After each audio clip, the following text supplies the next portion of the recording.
Hello everybody, it's Wyvern here with another bit of Total War Warhammer 2 Quick Match gameplay. This time around we are on the Dead Shore, playing as the Lizardmen against the force of the Beastmen. And obviously both factions have had quite a bit of a rework or buff, I suppose. Well, for the Lizardmen it's a bit of a rework. For the Beastmen it was just a straight buff with the last patch. And I really wanted to try out some of the new Cold-Blooded and some of the new and improved Horned ones coming into this matchup. And so for my Lord, I decided to roll with Lord Mazdamundi. Now, Lord Mazdamundi is actually also, in my opinion, received a buff with the fact that the new Shield of the Old Ones now provides a straight ward save, 22% for 17 seconds. It makes it much more versatile. Before it was basically an oh crap magic resist bonus. It could be okay against, say, Fated Buna, or Spirit Leech, but honestly those weren't that common to begin with against Lizardmen especially. So this I find is much more useful in a general sort of sense. He also did get a buff to Zlok. Zlok now has the same weapon strength as an Ancient Stegon, so you can see he's sitting at 480, which is pretty crazy. Lord Mazdamundi definitely no pushover, and of course I brought actually most of his spells, so normally I don't do this with casters, but here, except for Comet of Casting Door, I've got everything. I got Apotheosis, Arcane Unforging, Curse of the Midnight Wind, Harmonic Convergence, and the Net, all of which can be very useful depending on what your opponent brings with the Beastmen. If I need Lord Sniping, Arcane Unforging isn't bad. Of course, Apotheosis and Curse of the Midnight Wind and Harmonic Convergence, both just generally solid. And the Net can be okay. If you need to, say, shut down some harassing Centaurs, it can be really, really good.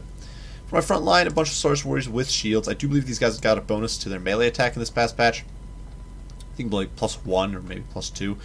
Nothing crazy, but nonetheless, these guys will trade rather well against most of the Beastmen infantry. They'll basically crush any of the gore units, even the double-handed gores, which actually got a little cheaper this past patch. I'm pretty sure these guys will still crump them. And they'll actually trade okay into Bestigors as well, just because they've got good amounts of HP, and their weapon strength is pretty high. Bestigors are one of the best melee defense, so they'll do okay too. We do have a best lit on with Rev Crystal for the heals. Up in the sky, doubled up Skink Chiefs to get more charges of Cold-Blooded, of course, to control our troops better, but more importantly, to poke away at enemy Centaurs with great weapons, Centaurs with throwing axes, and my opponent brought them, Minotaurs, and that sort of stuff. And to back them up, we have two Pterodon Riders, and this is a unit that, in my opinion, is currently either way overpriced or complete garbage. I'm not entirely sure where to place them. I think they're a pretty bad unit. But I wanted to try them out simply as a zoning and support tool if my opponent brought Harpies to counter my Skink Chiefs. These guys are just there to support. Finally, we do have two doubled up units of Horned ones. In case my opponent brought a bunch of Bestigors, I did want to have some good counter. And these guys are also very mobile. They hit like a truck. Now they got 60 weapon strength. So even with the loss of charge bonus, they're just beastly units. And I really, really like them. Now for my opponent, he decided to go with a very wide build, but he's deployed very spread out. On one hand, he does have Morgar alongside some Ungor Spears. He does have Morgar over here with the full kit, including Call to Violence, Foe Seeker, and both summons of Chaos Spawn. Two Ungor Raiders, a bunch of Ungor Spears over there.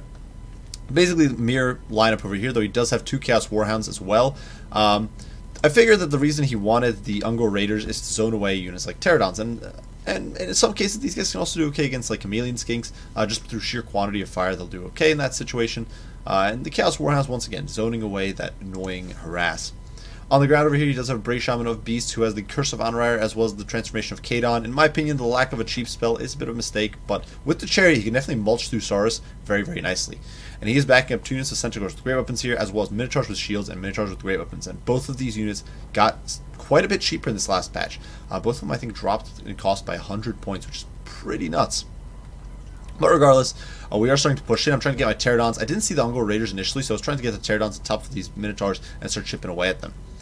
In the meantime, we are going to get a beautiful ruination of cities over here, just annihilating these two units of Ungor Raiders who were very clumped up. Big mistake for my opponent, and immediately he's going to lose these two units. They're going to rout. And in the meantime, the Horned ones are kind of posturing. We're going to start shifting this unit of Horned ones over there while our Saurus are closing in. And we've only got 3 units of them, but against Ungor Spears, it should be more than adequate.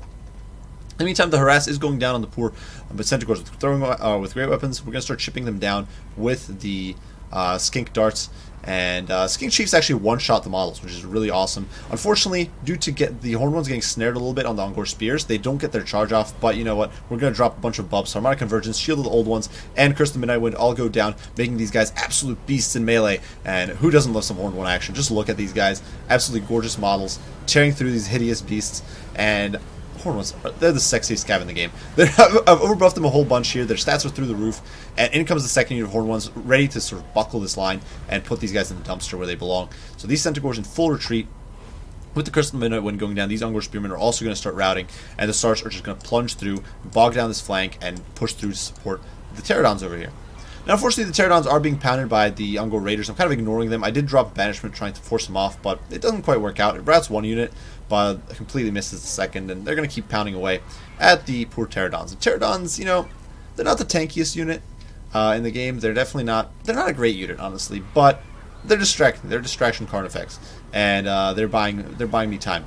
And whittling down these annoying Minotaurs with shields over here. They've got rear shots on them. We're whittling down the Minotaurs with great weapons, and helping Mazdamundi really win out in this fight, which otherwise would be very unfavorable for him. Chaos Spawn Summon is going down over here, trying to disrupt this line, but it's really not helping. And you can see the Centaurs once again forced off. Apotheos is on the Horn ones, and they are just rampaging through the lines here, and now moving to get into the Ungor Raiders and just bypassing everything in their path. Their crazy melee stats on these guys really allow them to perform so nicely. You can see we're actually get over here on the Brave Shaman of Beast. Start damaging him, but he does get a transformation of Kadon off, summoning a Manticore. These guys did get a buff, I believe, last patch. I think it might be cheaper now, or it disintegrates slower, or something like that. It's still a garbage summon, in my opinion, but better than it was. And meantime, the Horn ones are going ham, chasing after the poor Ungor Raiders, and of course, they're very quick on their feet. One of the fastest heavy casts in the game. Unfortunately, getting snared here by a Rampage. And big mistake on my part, because I completely forgot about the new and improved Cold-Blooded. I could have easily just un-rampaged these guys, had them pursuing into the back line. But no, being a moron, I completely forgot. And so they're going to get stuck here fighting Ungor Spears. Regardless, we are pushing onward. We've managed to clear this line here. You can see the Pterodons pursuing the Minotaurs with great weapons. Now, Pterodons, not the greatest damage dealers in the world. Honestly, like I said, pretty trash unit. But we are harassing the Minotaurs. We are forcing them off and sort of forcing my opponent to retreat. And over here, the Singing Chiefs doing A-okay. They're kind of chipping away, getting models off the Minotaurs with great weapons, which is very valuable stuff.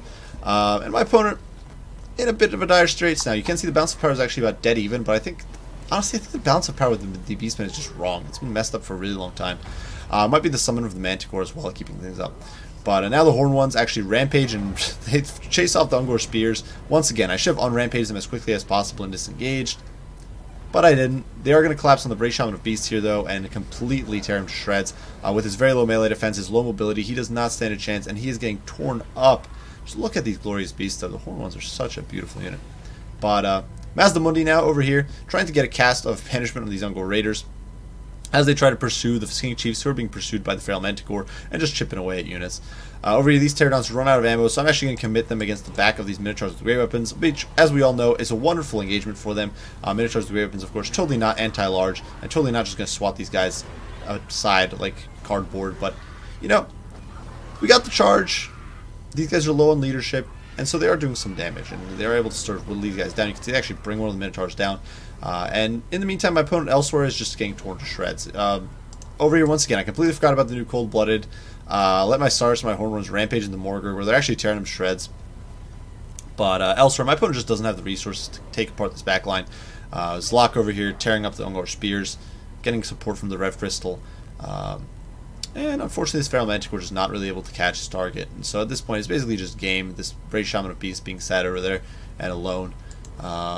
And at this point, we can just basically fast forward. You can see another Shield of the Old Ones going down. Such a useful spell. The buff to it has been so nice. The cooldown is pretty low on that spell. I'm not entirely sure what the cooldown is exactly. We can check here. Only 90 seconds, so it's really not bad. You can get multiple off in the course of a game. 2, 3 probably. Even if it's a relatively short game like this one. Over here, the King Chiefs are going to finish off the Manticore, and that is going to be GG for the Beastmen. Or against the Beastmen. Looking at the comp, you can see the Horn ones just monstrous work. These guys came in with, I think, a single chevron. They ended up with 4. These Horn ones gained 2 chevrons over the course of the game, just mulching through all that cheap infantry. They tore through the Centaurs. They even did some damage to the Minotaurs, tore up the Shaman. Like, Horn ones are amazing, guys. I love them. They're such a kick-ass unit. And with the new Cold-Blooded, I think they get some benefits that, honestly, I didn't take advantage of in this matchup. This honestly just showed how much, first of all, how much those new stat buffs helped. Because I let them rampage, essentially. But with those new stat buffs, they were still able to mulch through Ungor Spears like no problem. Which they could probably before, but with some more casualties.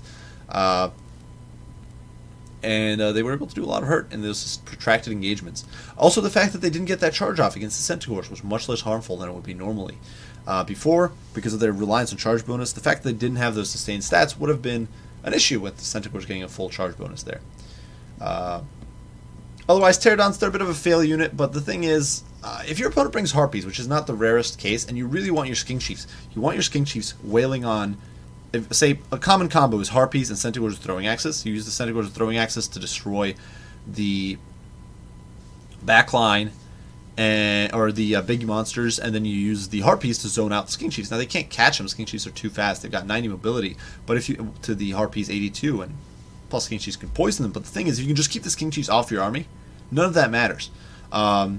It's a cost-effective trade for the Harpies, and even if your opponent eventually shoots down the Harpies, if he gets rid of them, they still won't be able to get back in time. By that time, your Centaurs with Throwing Axes might have already won the match, and it might be game over. If you try to bring Chameleon Skinks, because of the Beastmen's high mobility and tendency to bring lots of Swarm and Calf, they can generally get on top of your Chameleon Skinks and mess them up. So I figured Pterodons are the way to go in case my opponent brought Harpies. And they can just barely make a cost-efficient trade against like Minotaurs with great weapons if they fire all their ammo. Won't lie, they're a pretty god-awful unit. I still wouldn't recommend them in most cases, but I think here they've got a bit of a niche as a Harpy zoning or killing tool, and for dealing with things like Minotaurs or Centaurs in a pinch. They'll do an okay amount of damage, enough to kind of justify their own cost. But yeah, otherwise I was really pleased with this build. Thought it was pretty awesome. For my opponent's build, my main critique would be the lack of Throwing Axes. I think they're a great unit in this matchup. I don't really think you're going to be able to slug it out with your opponent with Centaurs with great weapons. You can try, you can certainly try, but I wouldn't recommend it. Personally, I think you're better off bringing Throwing Axes. Maybe upgrading these guys to Poison Warhounds to better support your Minotaurs and units like that. Otherwise, the Daka build, interesting take on things, but I don't necessarily think it's bad. I think it can definitely work to just get rid of Pterodons and Skink Chiefs, especially with the Skink Chiefs hitboxes being nerfed. My final real critique would be the fact that he brought his Brave Shaman of Beasts with only two very expensive spells, Curse of Honorair and Transformation of Kadon, where, what in my opinion my opponent should have done is brought some cheaper spells. Lord Beast isn't bad, but Flock of Doom, especially now that Cold-Blooded can't just be used to counteract it as easily. The Wiston's Wild Form, both very useful spells. They can just help your Ungor Spears hold out a little longer. They can help your Minotaurs hold out a little longer, giving them a little more armor, especially when they're getting pounded by Pterodons and Skink Chiefs. Can be very nifty. Same with the Centaurs. There is some decent non-AP that you can kind of counteract with that. So, regardless, well played to my opponent, Rockhawk here. I do hope you guys enjoyed the video. Hope you found it entertaining and perhaps some good fun watching Horned Ones tear some filthy Beastmen apart. If you did, be sure to leave a like, subscribe, share, all that good stuff. I do appreciate the support. If you have any comments, any remarks, any questions about the new patch or anything of that sort, be sure to let me know, and I'll do my best to respond as soon as I'm able. I thank you all for watching, and I will see you all in the next one. Bye for now.